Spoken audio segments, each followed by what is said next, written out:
Hey, good morning, everybody, and good afternoon to some of you as well. Thanks for taking the time to hop on today for our webinar. A short little training webinar, just passing on some tips and tricks and things to consider as you are more seasoned users of the software. And perhaps for some of you are a little bit newer. But as we get into this today, just remember, I'm going to draw your attention to that Q&A section in your webinar tools.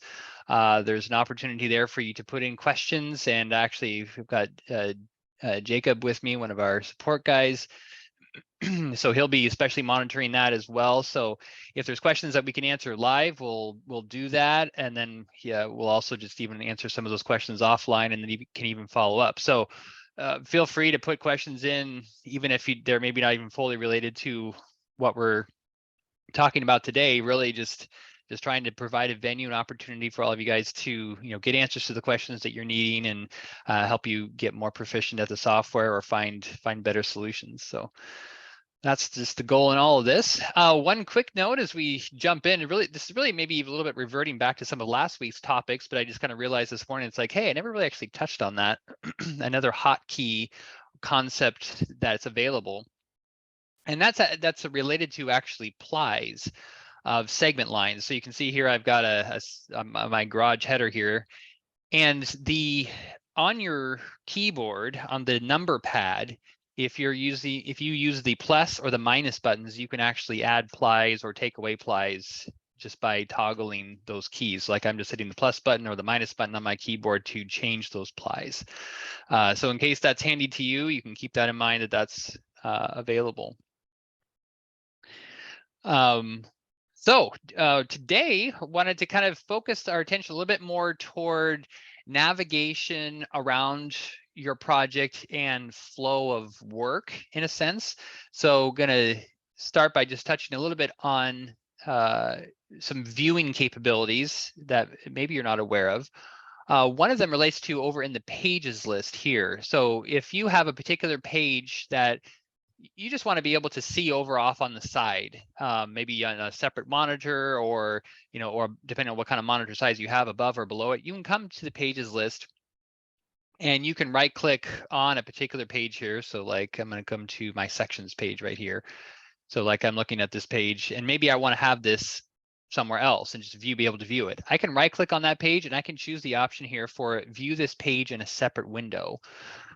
And so rather than having a whole nother digitizer window, which I will talk about here in just a moment, but rather than having a whole nother one of those sitting off somewhere, if I just want to be able to have a view of a page, and that's just really all I need, you can do that this way. And so you could set that off to the side and move it wherever you need it to be. So that's one tool that's available to you that you can take advantage of. Again, the way to do that is just right click on it on the particular page you want and choose the view page in a separate window.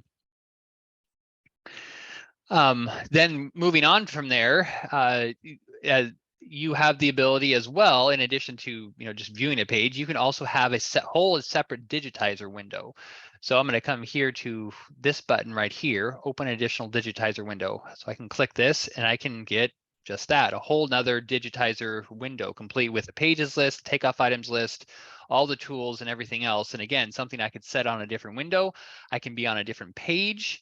I can draw in this, and anything that I draw in this digitizer is then going to be reflected over here in the primary digitizer. Again, the ability to be able to navigate around the plan easily, get to the views that you need to be at, even be able to draw on different pages in a sense at the same time. All those things are possible there. So I encourage you to leverage that as you have the ability. And this is maybe a good segue into, as I move into another portion here in a moment, that if you're not using, if you don't have multiple monitors, and again, the software you can use with a single monitor, and if you're a user today and you only have one monitor, then that's true. But I will say and point out that having that extra screen space, having that extra real estate, is kind of a big deal. It really will improve your efficiency. So if it's a matter of maybe making a case for your boss, even of like, hey, I need some more real estate, I think you're pretty safe to make the case, that hey, it's totally worth the investment of whatever it is for that piece of hardware to have that extra screen space. The amount of efficiencies and things that you can pick up as a result are quite significant. So encourage you to look into that if you don't have that already. One other thing when it comes to navigation relates to bookmarks and snapshots. So this might relate to, and you can leverage bookmarks and snapshots in a couple ways. One, let's just say like this particular little section right here, this little schedule, and maybe in some cases this might be a larger schedule, but you wanted to be able to keep this out somewhere and just set off to the side so you can just reference it as you're going from page to page to page and throughout the job and throughout the project. If you come here to your bookmark and snapshot feature right here, I can click this and I can call this, say, my header schedule, if I could spell. And I'm going to leave this checked as create a snapshot. And I can come here and I'm just going to box around this area. And so now I've created that, and down in my bookmarks here, I've got my header schedule. Now there's two things that you can do with this. One, this is a bookmark as well, which means I could be somewhere totally different, off to the side someplace, and I want to actually get back over to that particular location, whether it's the schedule or maybe it's something else I've bookmarked. If I right click on it and I say zoom to bookmark, it's going to take my current digitizer and bring me right back to that specific location. So that can be useful for lots of different ways. So you could leverage that as needed. But you can also, since I've created a snapshot with this, I can actually just click on this and I get a whole separate window right here that I could just, again, this is set off to the side, set in a corner, set on a different screen, that allows me to reference just that little portion of the plan or that little schedule as I work through a job. So another great opportunity to leverage there with the snapshot feature is being able to view that in a separate window. Related to bookmarks, so slightly different than the topic of what we're mainly focused on today, but since we're talking about bookmarks, just want to highlight another great advantage of them. Let's say, just coming over the sections tab briefly, that there's I think on one of these pages there's like a section about the portal frame or some advanced or some alternate panel bracing here.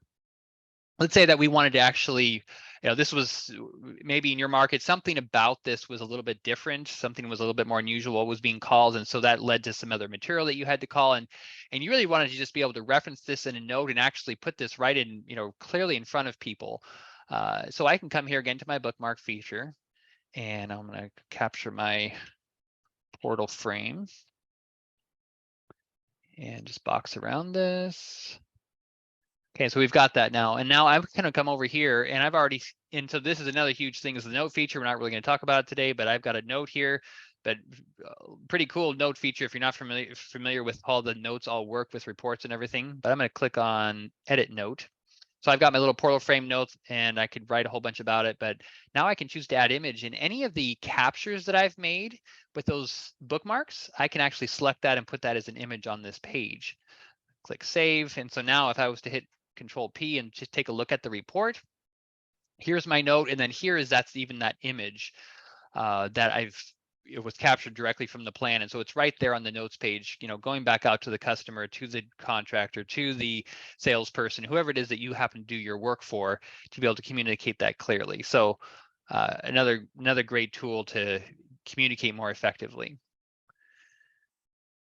So then getting back to more of this idea of workflow and so on, kind of wanted to take just the rest of our time here and talk about a different approach. Now, some of you may be familiar with and are already using this, but other ones of you may not have used this so much. But at the end of the day, I'll preface this by saying, generally speaking, for all of our own in-house estimators, they're going to be using this approach in some form or fashion or another to do their work. Because really, if you want to take your estimating experience in pre-built ML, or whatever version is in particular that you're using, to the next level of efficiency, to the next level of how effective you can be in the software, this type of workflow is something you're going to want to adopt, what we're going to show you here.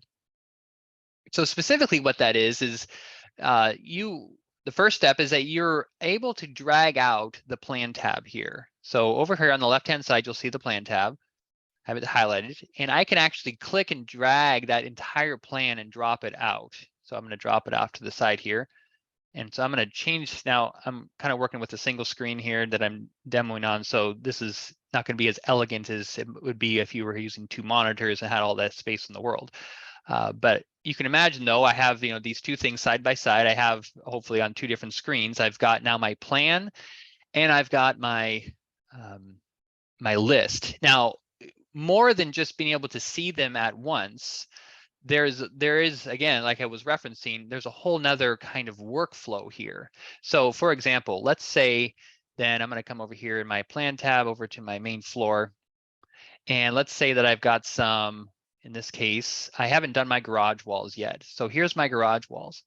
Instead of having to draw those in the digitizer to start with and then navigate through a bunch of right-click context menus to make all the appropriate settings, an entirely different approach is to sit here in the material list and generally speaking, allow this material list to drive my takeoff. Instead of having to kind of work from the digitizer and push things back to the list all the time, instead, I'm looking at this material list and saying, okay, I want this material list to actually drive what I'm taking off. I can start up here at the main floor and I can work my way through the list, which also could mean that you could customize what things are included in this in your template file so that when it comes in here, it's the things that you care about and it becomes a guide and a checklist and to your project.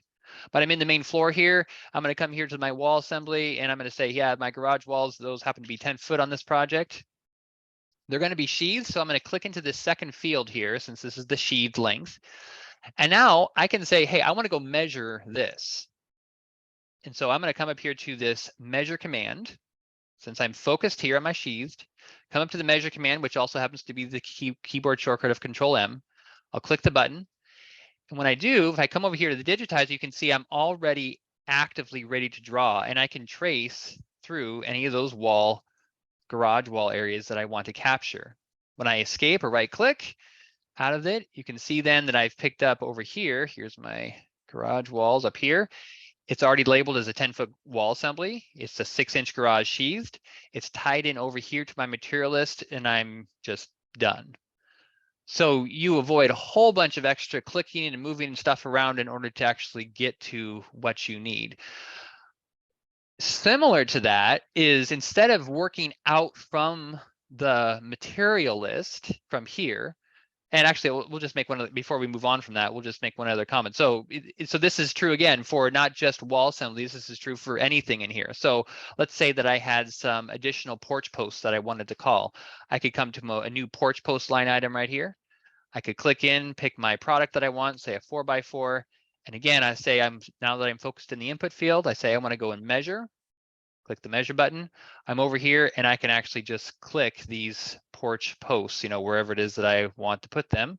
And then they're already in my list. I could select these and change their height if I wanted to. But again, I've just kind of gone out and measured what I wanted to, and then it's just there for me in my list. You might look at that and you might say, well, that's really cool. I should just do everything that way. But really what we find with some of our estimators is that instead of like just this way only, it's really becomes a mix of using measuring out from the list and also using presets on certain occasions to help you with getting to certain types of tools that work better with presets. And then this other command that I'm going to show you right now is in addition to being able to measure out from the digitizer, you can also choose to pull things back into the material list with very little effort. So let's say that I have this warm wall right here, these 2 warm walls that I want to estimate. So I'm going to just take a segment line, just a generic segment, and draw on the lengths of those 2 warm walls. And now what I can do is I can look in here, I can click on these so that they're selected. I can come back over to my material list and I can say, yeah, my warm wall, it's right here. These, because they're sitting up higher, they're going to be a 9-foot wall. these aren't going to be, you know, in this particular market, these aren't going to be sheathed. It's just going to be a framed wall. So I'm only going to go to the wall length right now and click to that field. But now, since instead of measuring those using the measure command to go out and measure them, since I've already drawn them, I can actually come here to the link command.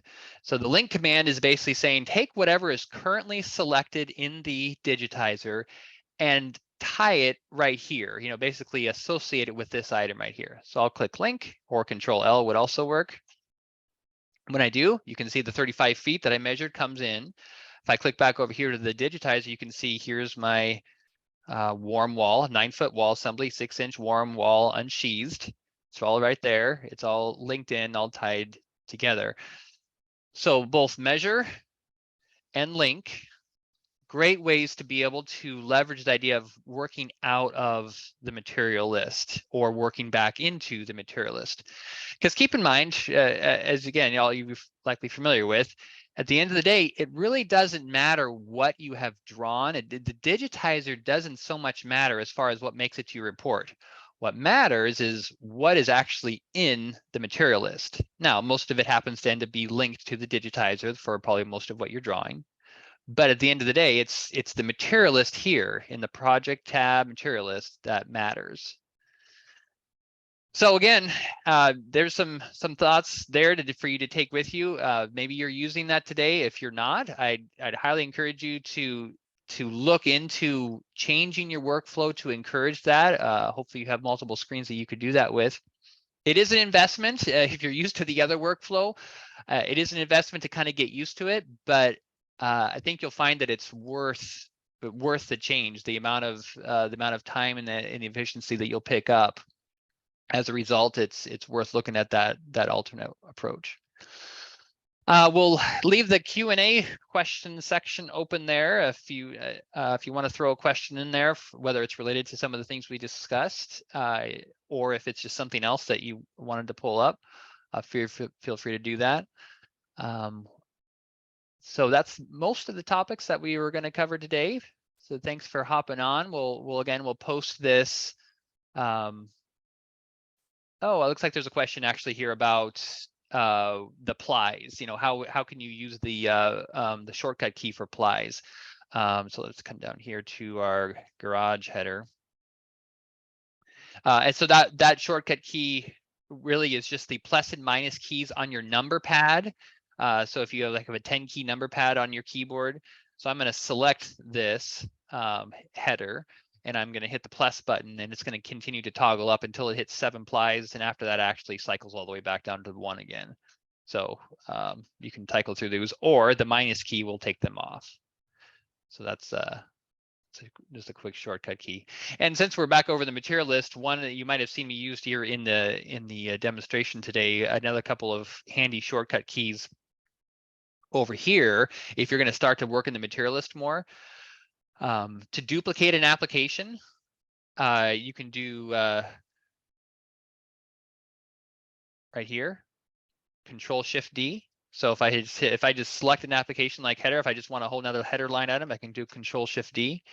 Or if I wanted to copy the usage, so like not only did I want to just an empty header line, I wanted another header line item that was 2x10. I could do Control-E, and that will give me the 2x10 SYP number 2 and a free line item here. So there's a couple of shortcut keys that are actually pretty effective here in the material list area if you start to become a more frequent user over here. But yeah, good question. Good question.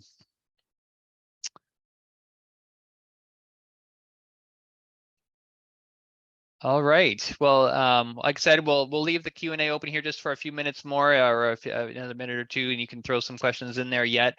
We'll go ahead and kind of end the recording here, but we'll also be posting that recording in our usual webinar location, so you can feel free to avail yourself of that as well. So, and then be sure to join us again. We have another one coming up next Thursday, 2 more the week from now, and then 2 weeks from now we'll be having a couple more of these. So sure to tune in for those, or if you have other colleagues that you think should be a part of it or might gain from some of these things, then feel free to do that. So thanks again, and have a good afternoon.